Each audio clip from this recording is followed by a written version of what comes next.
하나님께서 우리에게 주시는 말씀은 시편 16편 1절부터 6절까지 말씀입니다. 우리 함께 이 말씀을 받들어 읽겠습니다. 하나님, 나를 지켜주십시오. 내가 주님께로 피합니다.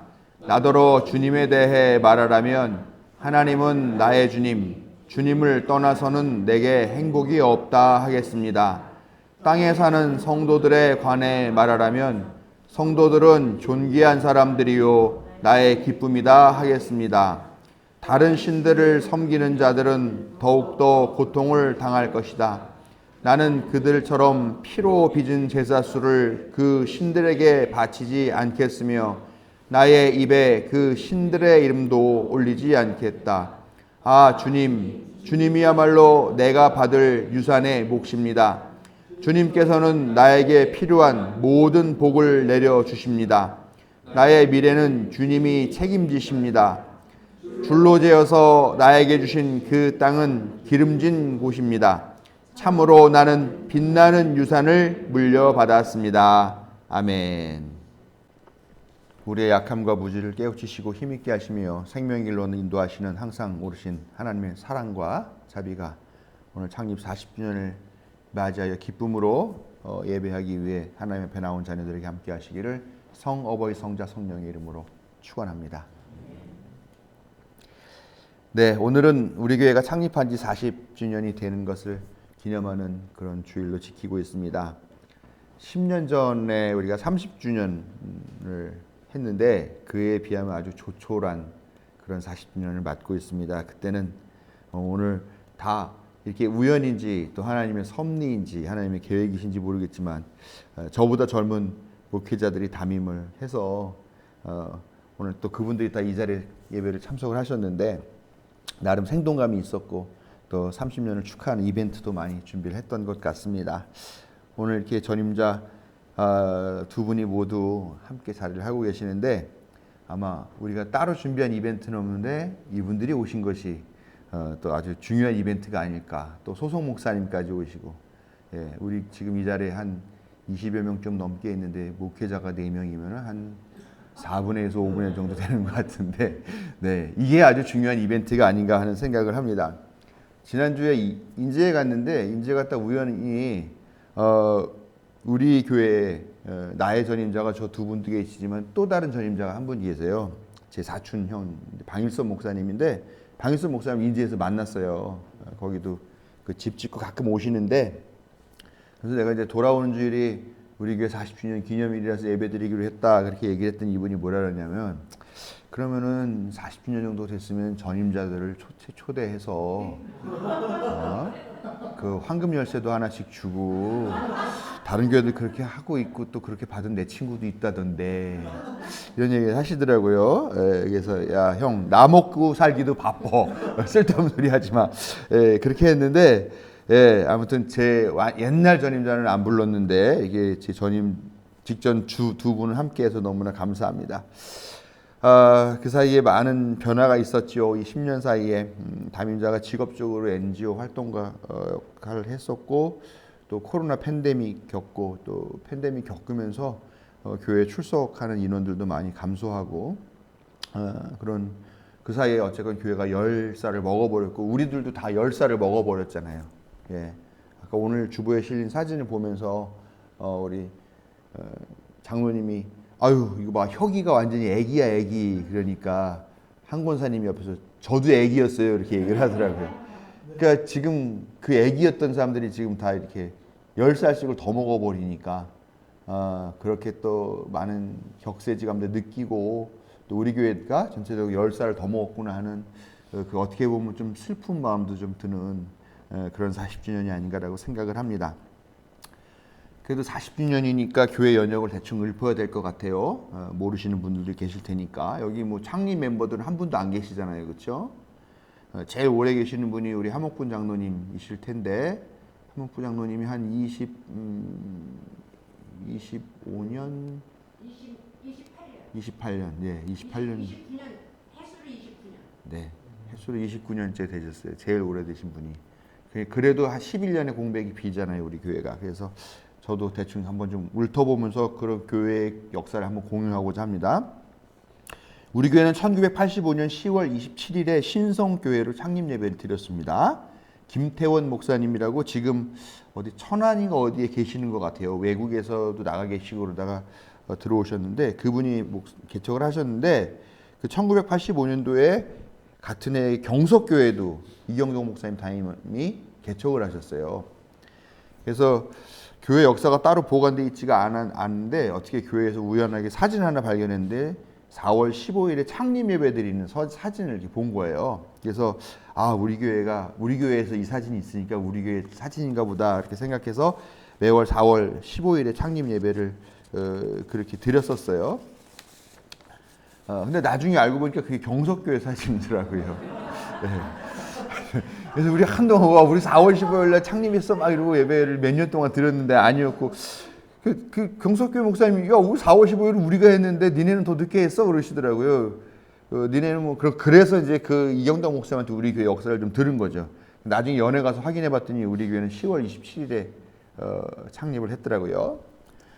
김태원 목사님이 불광삼동 연신중학교 쪽에 그 보면 오다 보면 당나무 큰 거 하나 있죠. 예, 그 옆에 있는 건물 2층에 신성교회로 개척을 해서 한 3, 4년 정도 계셨던 것 같아요. 제가 연신중학교에 다녔었는데 그때 당시에 보면은 그 자리가 만화가게였었어요. 만화가게여서 제가 그 2층 이렇게 삼각형 비스무리하게 된 땅에 지은 건물, 조그만 건물인데 거기 올라가서 그 만화가게 자주 갔었던 그런 기억이 있는데 나중에 보니까 거기에 이 신성교회 들어왔더라고요. 우리 사촌형 뭐 또 창립 예배 부임 예배 드린다 그래서 가서 보니까 그래서 여기가 교회가 됐네 그랬는데 나중에 이 교회가 지금 또 연신초등학교 옆에 있는 그 지하 예배당 우리 그 변사또 호프 지하로 이사를 갔었잖아요. 나중에 보니까 거기에 신석불사라고 하는 그 점집이 그 자리에 들어와 있더라고요. 지금은 보니까 지장함이라고 하는 또 점집이 또 이름을 바꾼 건지 새로 또 신장 개업을 한 건지 이렇게 있더라고요. 그래서 거기 당나무 부근이라 영빨이 있는 그런 지역이었구나. 그래서 교회나 아니면은 종교 관련되어 있는 그런 자리가 들어오는 거기를 버리고 연신초등학교를 갔구나 하는 생각을 했습니다. 김태호 목사님이 한 3, 4년 정도 계시고 안수를 받으시고 이제 다른 데로 떠나시고 그 이후에 중국 선교사로 가 계시는 정성수 목사님이 이대로 다윈전수사로 오셨어요. 그분도 또 한 3, 4년 정도 있었던 것 같습니다. 그리고 이분도 안수를 받고 이제 또 떠나신 것 같고요. 그 이후로 잠시 교회가 버려진 상태로 있었던 것 같아요. 얼마 동안인지는 잘 모르겠어요. 나름대로 열심히 뭐 교회 학교도 하시고 그런 사진들이 몇 장 남아 있는데 그러고 난 다음에는 교회가 거의 뭐 내팽개쳐 있는 상태로 방치가 됐었다는 얘기 있었고 또 우리 교회 어떤 전도사님 그때는 전도사님 지금 목사님 되셨는데 그분 얘기를 들어보니까 자기가 그 교회에서 교육 전도사로 일하고 있었었는데 그 신성교회가 버려져 있으니까 네가 가서 좀 설교하고 주일 인도도 해라 뭐 그래서 몇 번 와서 설교도 했었다고 그런 얘기도 하시더라고요. 아무튼 그런 기간을 보내다가 방일선 목사님이 이제 후임으로 오시게 된 거죠. 1994년인 걸로 제가 기억하고 있어요. 그리고 거기에서 계시다가 이제 연신초 옆에 변사또 호프 지하로 옮겼죠. 그리고 박 목사님 한 6년 정도 목회를 하신 것 같아요. 그리고 제가 2000년 4월에 부임을 했습니다. 제가 4대이겠죠? 예, 4대일 것 같아요. 정확하게는 잘 모르겠습니다. 예, 그러고 보니까 제가 올해가 2025년이고 제가 2000년부터 했으니까 제가 25년을 이 교회에서 목회를 한 거네요. 역사의 반 이상을 제가 목회를 했고 함장로님에게 조금 밀리는 건 아쉽지만 네, 그래도 저는 자부심을 느낍니다. 그 작은 교회 그때 이제 계속 지하 교회잖아요. 작은 교회가 계속 성장하지 못하는 거가 뭔가 이렇게 보냐. 그 전도사가 목사가 되려면은 그때 당시에는 단독 목회를 3년을 해야 돼요. 3년을 하고 나면은 이제 목사 안수를 받게 되고 목사 안수를 받으면 사실 거기서 생활하기가 어렵잖아요. 뭐 경제적인 문제도 그렇고 또 아주 자기가 대단하다고 생각하는 분들은 가서 큰 교회 목회도 하고 싶은데 여기서 있다가는 떠나지도 못할 것 같고 그러니까 보통 안수받고 3년 만에 떠나고 해가지고 이 교회는 계속 전도사들만 있는 거죠. 작은 교회들은. 근데 저는 그걸 보면서 안 되겠다. 나는 그래도 여기 좀 오래 뭐 특별한 재주는 없지만 오래라도 있으면 교회가 좀 성장하고 나아지지 않을까라는 그런 생각을 해서 제가 어느 날 설교 시간에 덜컥 그런 선언을 해버립니다. 내가 10년 동안 이 교회 안 떠내고 있을 테니까 그전에는 나를 쫓아낼 생각도 하지 마시라. 그런 얘기를 했습니다.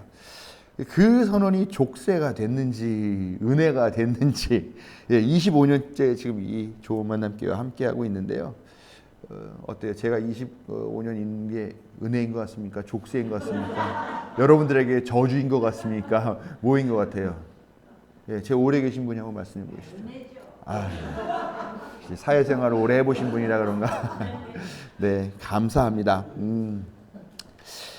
저도 역시 은혜라고 생각합니다.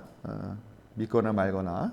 모난 제 성품으로 또 사교성도 없는 제 성격으로 여러분도 다 잘 아시다시피겠지만 어디 딴 데 가면 쫓겨나고 멱살잡이하고 아마 그래가지고 지금 어쩌면 목사도 안 하고 있을지도 모를 것 같아요. 그래서 여기서 그래도 막 제 마음대로 다 하고 또 저 잘 이해해 주시고 하셔서 제가 그래도 이렇게 25년 동안 버티고 있었던 게 아닌가, 다 은혜라고 이렇게 동의해 주실 걸로 생각을 합니다. 창립 20주년이 되던 해요. 그게 2005년이었죠. 그 해에 저도 이제 다 부임하고 5년 됐을 때 교인들이랑 의논을 합니다. 교회도 이제 20살 먹었으면 청년이 된 건데 이게 청년이 지하 전월세 교회에서 이렇게 신세 이렇게 있으면 어떡하냐. 이제 이 전월세 신세를 지하 신세를 한번 면해보자. 그렇게 얘기를 해가지고 의기투합이 돼서 집 보러 다녔어요. 집 보러 막 다녔습니다. 몇 번 이런 얘기는 드렸던 것 같아요. 다니다가 나는 말은 꺼내는데 사실 너무 자신이 없었었는데 집 보고 와서 야 목사님 갑시다 여기 집 보러 갑시다 막 그래가지고 어떻게 보면 마지못해서 따라 나왔다가 두 군데를 봤는데 거기보단 여기가 나은 것 같아서 여기로 하자. 그래서 이 자리를 1억 7천만 원 경매, 이런 1억 7,700인가요? 그때 이렇게 경매로 매입을 하게 됐습니다. 그때 당시 우리 교회 재산이 얼마가 있었냐면 2천만 원인가 2,400만 원인가 전세 보증금이 있었어요. 2,500만 원이요? 지하가 2천만 원이었어요? 예, 2천만 원인가 2천만 원이었어요. 정부에서. 그러니까 2천만 원인가 그 보증금이 정확하게 기억이 안 나는데 2천만 원인가 2,400만 원인가 뭐 그랬었던 것 같아요. 그게 전부였는데 생각해 보니까 2,400만 원 많이 잡아봤자 그거밖에 없고 뭐 저금하던 교회도 아니었었으니까 그런 교회가 1억 7,700만 원짜리 샀다니까 미친 거죠. 지금 생각해보면 미친 짓이에요. 미친 거죠. 거기다가 또 와서 보니까 그냥 저는 여기에 이제 옛날 구옥 양옥집 있어가지고 여기를 보수해서 그때 저희 아파트도 팔고서 그걸로 땅 샀으니까 사택도 하고 예배도 드려야겠다라고 해서 봤는데 전혀 그렇게 살 수 있는 공간이 안 나오더라고요. 그래서 이왕인 거 그냥 건축까지 해버리자. 이거는 미친 걸로 광인의 단계에 들어간 거잖아요. 이게 상상도 할 수 없는 그런 일을. 저도 지금 생각해보면 이거 어떻게 말도 안 되고 제정신도 아니었던 것 같다. 그냥 뭔가에 홀린 듯이 그렇게 해왔던 것 같다라는 생각을 하게 되는데 아무튼 그렇게 해서 우여곡절 끝에 건축도 하고 비품도 드리고 그렇게 예배를 드리고 또 건축하고 이사하는 과정에서 사람들이 떠나기도 하고 또 따라오지 못하게 하신 분들도 있고 그래서 꽤 오랫동안 우리가 67명, 10명 미만이서 꽤 오랜 기간 동안 이렇게 예배 드렸었던 것 같아요. 물론 지금도 같이 이 자리를 지켜주고 계시는 그런 분들인데 그때는 비록 조그마긴 해도 예배당 건축하면 교인이 자기 발로 알아서 오지 않겠는가 하는 그런 착각을 했었습니다. 그래도 그 기간 동안 같이 자리를 지켜주신 분들께 제가 너무 감사하고 또 힘이 됐고 했던 그런 생각들을 합니다. 어쨌건 교회가 자리를 잡게 되고 하나 둘씩 교인들이 늘게 됩니다. 그리고 신축했던 건물도 이제는 낡아가기 시작하는 그런 시간, 이제 비도 새고 하는 20년이라는 시간이 그렇게 지나버렸습니다. 처음 신성교회에서 제가 가서 예배드렸던 날이 떠오릅니다. 지하 예배당 시절에 함께 예배드렸던 분, 그때도 한 20명, 25명 정도 같이 예배를 드렸던 것 같은데 그때 예배드렸던 분들이 다 가물가물해요. 제가 목회하고 나서 같이 그때 영월인가 어디로 이사 가셔서 그때 첫 여름 수련회를 갔던 그 김태권 권사님이라고 있었던 것 같은 집사님이었나?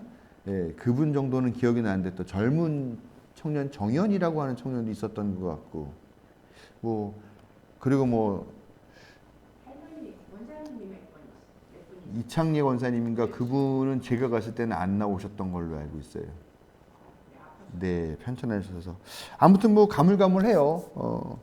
그리고 대부분이 여러 가지 사정으로 떠나셨고 그래서 김영순 권사님 인맥으로 오신 우리 오장로님 가정 또 임자매 가정들이 교회를 오셔서 또 같이 지켜주셨고 또 초기에는 저희 신학대 후배들이 한동안 와서 목회를 도와주고 자리를 채워주고 했었죠. 뭐 유명선, 뭐 홍태희, 그다음에 또 누구지? 정연욱 이런 친구들이 와서 목회를 하는 친구도 있고 안 하는 친구도 있는데 와서 도와줬죠. 그때 당시 저는 교회에서 컴퓨터 교실도 하고 또 공부방도 열어가지고 초등학생들 공부 도와주고 하는 지역사회 활동도 그렇게 했었습니다. 그리고 난 다음에 이제 여기로 이전한 후에는 어떻게 알고 왔는지 모르는데 자기 발로 스스로 찾아오신 교인들이 많이 있었죠. 뭐 윤성일 권사님 가정 3번인가 방문하셔서 우리 교회 최종적으로 자리를 잡으셨다 이렇게 얘기하신 것 같고 또 한효균 권사님도 인터넷 검색해서 오시고 강경숙 집사님도 그렇고 뭐 김성희 집사님 등등 오다 가다 들어온 사람 우리 교회 별로 없어요. 왜냐 우리가 오다 가다 들어온 사람이 오면 우리가 놀래요. 저라는 예배 드리는데 저분 오셔서 이상하다고 생각하면 어떡하냐 이렇게 놀래는 그런 교회죠. 그래서 그런 분들은 별로 없습니다. 또 이관태 목사님, 남기평 목사님 목회하실 때 또 한기연 활동하는 청년들이 많이 오셔서 또 활기가 많이 돌았습니다. 그런데 지금은 이사나 이런저런 사정으로 떠나서 함께 하지는 못하지만 그래도 함께 있는 동안은 즐겁고 행복했다고 생각을 하고요. 또렷이 기억을 하거나 잊혀져서 전혀 떠오르지 않는 그런 분들까지도 모두에게 감사하고 하나님의 은혜가 늘 함께 하시기를 기도합니다.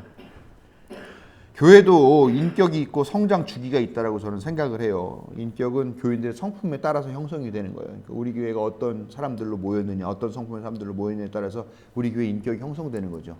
돈만 밝히는 사람들이 모여 있으면 그 교회도 돈은 많지만 아주 돈만 밝히는 그런 교회가 되는 거죠.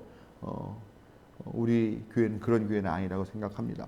또 성장 주기라는 것도 교회 역사를 따라가겠죠. 교회 나이 40년이면은 이제 청장년이 이제 되는 그런 시점에 우리가 서 있는 겁니다. 사람으로 치면 한창 열심히 일할 때인데 우리 교회도 그런 성장 주기를 성취하는 그런 교회가 되기를 간절히 바랍니다. 오늘 성경 말씀도 좀 해야 되겠죠. 오늘 다윗의 시를 보면 하나님에 대해서 하나님은 나의 주님, 주님을 떠나서는 내게 행복이 없습니다라고 할 정도로 얘기를 하고 있고 성도들에 대해서는 성도들은 존귀한 사람들이요 나의 기쁨이다 할 것이다라고 그렇게 말하고 있습니다. 저도 그렇게 말하고 싶습니다. 그런데 그 성도들이 어떤 사람들인가를 부연 설명하는 것이 4절입니다. 4절 보면 그들은 다른 신들을 섬기지 않았고 피로 빚은 제사수를 그 신들에게 바치지도 않고 이름도 그 입에다가 올리지 않았다라고 얘기를 합니다. 여기서 다른 신들이라는 건 보면 뭐냐 명백한 다른 종교를 뜻하기도 하겠죠. 오늘 창립 40주년이어가지고 이렇게 예배를 준비하고 뭐 설교 준비하고 막 그러고 있는데 그 주방에서 막 떠드는 얘기가 들려요. 누구라고 말은 안 하겠는데 야 우리 시간도 1시간 남았는데 우리 수국사에나 갔다 오자. 그런 얘기 하시더라고요. 어디 창립 40주년에 수국사를 가서 하신다고 그러시는지 참 그런 다른 종교를 뜻하기도 합니다. 그러나 삶의 태도와 자세를 의미하기도 하죠. 다윗 이전과 이후에 성서에서 말하는 다른 신들이라는 것들은요 대부분 뭐냐면 다산, 번영, 발전, 부귀, 성공을 약속하는 그런 신들이라고 믿어졌어요. 사실은 뭐 믿지 않 그리고 있지도 않으니까 그냥 사람들이 그냥 그렇게 믿는 거예요. 그냥 우상들을 만들어 놓고 이것들을 믿으면 우리가 다산에서 많은 것들을 거두게 될 거고 발전하고 번영하게 될 거고 그래서 부귀가 영화를 누리게 될 것이다 이렇게 했어요. 그러다 보니까 그 사람들도 다 부귀를 쫓고 영화를 쫓고 물질주의를 숭배하는 그런 태도가 바로 다른 신들 우상 숭배를 말하는 것이다라는 거죠. 근데 오늘 말씀 보면 우상에게는 뭘 바쳤냐? 피로 빚은 제사수를 바쳐야 됐다라고 얘기를 하고 있습니다. 여러분 누구의 피일 것 같아요? 우선 자기 피겠죠. 자기의 영혼과 생명을 팔아가지고 부귀를 누리겠다, 영화를 누리겠다, 성공하겠다, 번영하겠다, 발전하겠다 이렇게 하면서 자기의 영혼을 팔고 자기의 생명을 갈아 넣어가지고 그 우상에게 바쳤다라는 거예요. 자기 영혼과 생명을 바쳐서라도 부귀를 누리겠다. 그 자기 피죠. 또 누구 피겠습니까? 아니 내 피 아니면 네 피죠. 타인의 피입니다. 그 타인의 피로 빚은 술이 뭐예요? 타인의 생명과 영혼을 거기다 갈아 넣어가지고 얻은 그 수익, 착취하고 빼앗고 갈취하고 그렇게 얻은 것들로 신에게 바치면서 자기의 부귀를 또 영화를 번영과 성공을 사려고 했다라는 것 아닙니까? 이렇게 자기와 타인들의 생명을 피 같은 생명들을 빼앗아서 자기의 행복을 사려고 하는 그런 태도는 하나님의 사랑을 부정하는 망령된 행위이다. 그러나 하나님은 오히려 약한 자에게, 가진 것 없는 자에게, 겸손한 자에게, 연약함을 인정하는 자에게 모든 것을 거두어 주시고 자녀로 삼아 주시는 분이심을 우리는 그동안 말씀을 통해서 잘 깨달아 알고 있습니다. 그래서 다윗은 주님을 떠나서는 내게 행복이 없다라고 단호하게 선언하고 있다는 것을 여러분들도 깨닫고 믿으시기를 바랍니다. 우리의 유산은 탐욕이나 물질주의가 아니라 오직 하나님이십니다. 하나님을 유산으로 믿기에 타인의 것을 빼앗아 내 것으로 삼아 풍요를 누리겠다는 악한 발상도 할 필요가 없어요. 다윗도 분명하게 나의 미래는 주님이 책임지십니다. 나는 빛나는 유산을 물려받았습니다. 라고 확신에 차서 고백하고 있습니다. 우리 좋은 만남 교회와 저 그리고 여러분의 유산도 오직 하나님이시기를 바라고 또 그렇게 확신하시기를 부탁드립니다. 하나님을 유산으로 받은 사람은 만족하고 감사하고 타인을 소중하게 여기며 함부로 하지 않으며 탐욕의 마음을 빼앗기지 않는 사람입니다. 그런 사람들의 교회, 아까 말씀드렸죠. 교회의 인격은 뭘 형성되냐? 그 교회에 나오는 사람들의 성품으로 형성된다는 말이죠. 그러니까 우리 교회가 바로 그런 교회라고 저는 생각해요. 탐욕의 마음 뺏기지 않은 사람들. 아까 오늘 한 권사님이 기도해 주셨는데 우리가 자본주의에 물들지 않는 그런 사람들의 교회 말씀하셨는데 바로 저도 그렇게 믿고 있습니다. 우리 교회는 그런 교회다. 이런 고귀한 성품을 가진 사람들에 의해 고귀한 인격으로 40살의 생일을 맞고 또 50살 생일을 준비한 우리 좋은 만남 교회 하나님의 크고 놀라우신 사랑과 자비가 함께 하시기를 성 어버이 성자 성령의 이름으로 축원드립니다.